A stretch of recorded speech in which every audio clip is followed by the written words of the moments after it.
Assalamualaikum, jangan lupa like dan subscribe ya.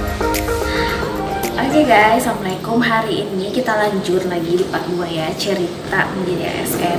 Nah, jadi nanti setelah kalian mendapatkan informasi atau pengumuman hasil akhir, kalian akan melakukan pemberkasan.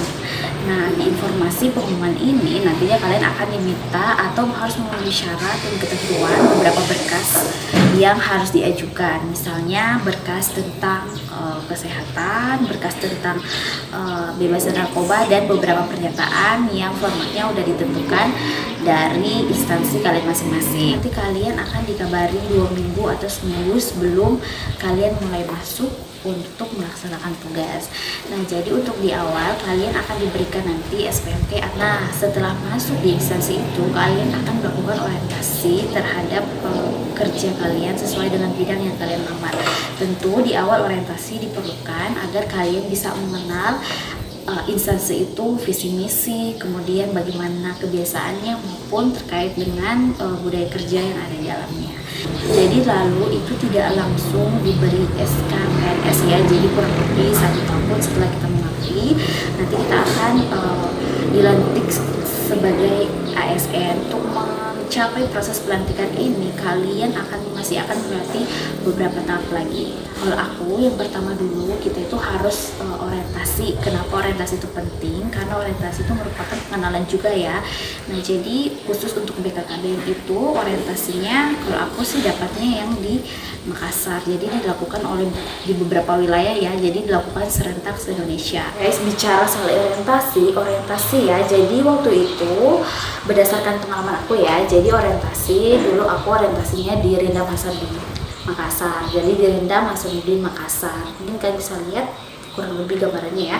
Nah, jadi di sana kita sebagian besar akan menerima pemaparan atau bimbingan langsung dari tentara-tentaranya. Jadi secara umum aja di situ akan dilatih tentang militer ya, tapi untuk dasar-dasar aja, tidak sampai kita diperlakukan seperti tentara, tidak. Namun di sini kita lebih ditekankan tentang disiplin, tanggung jawab, kejujuran, keberanian, dan kemandirian di sana. Nah, jadi apa aja sih rutinitasnya? Jadi rutinitasnya kami itu bangun pagi itu kurang lebih di jam 4 subuh, karena kita harus sholat, ibadah, mandi. Karena kita jumlahnya banyak, kita harus bangun lebih awal. Jadi setelah mandi kita akan berkemas-kemas untuk sholat. Setelah itu, soalnya ini di sini kadang sholatnya di sana mandiri, jadi sendiri-sendiri aja. Nah, setelah sholat nanti kalian dipukul kurang lebih pukul 6 atau setengah 6, kalian akan mendapatkan aba-aba. Jadi setiap aba-aba untuk melakukan aktivitas atau kumpul itu semua ada aba-abanya. Jadi kalau aba-aba harus makan, nanti kita diarahkan untuk makan aja, kita harus rapi gitu teman-teman. Jadi semua kita harus berbaris, bukan makan kacau ya, benar-benar bukan. Jadi semua kita harus berbaris sesuai dengan formasi kita masing-masing, harus rapi. Kemeja makan pun rapi. Tetap akan diberi makan 3 kali sehari. Setelah makan pagi, kalian nanti akan mendapatkan beberapa arahan sebelum kita akan masuk kelas. Jadi masuk kelasnya itu dari kurang lebih ya, rata-rata dari jam 8 sampai zuhur. Jadi zuhur kita istirahat makan lagi dan sholat lagi. Nah, namun dalam setiap sesi pembelajaran kita itu harus rapi, disiplin, dan kompak. Nah, kekompakan ini adalah salah satu unsur yang dilatih ya di sana. Jadi harus kompak benar-benar selama mengikuti materi. Di siang hari istirahat, dan di sore hari kita sambung lagi dengan materi.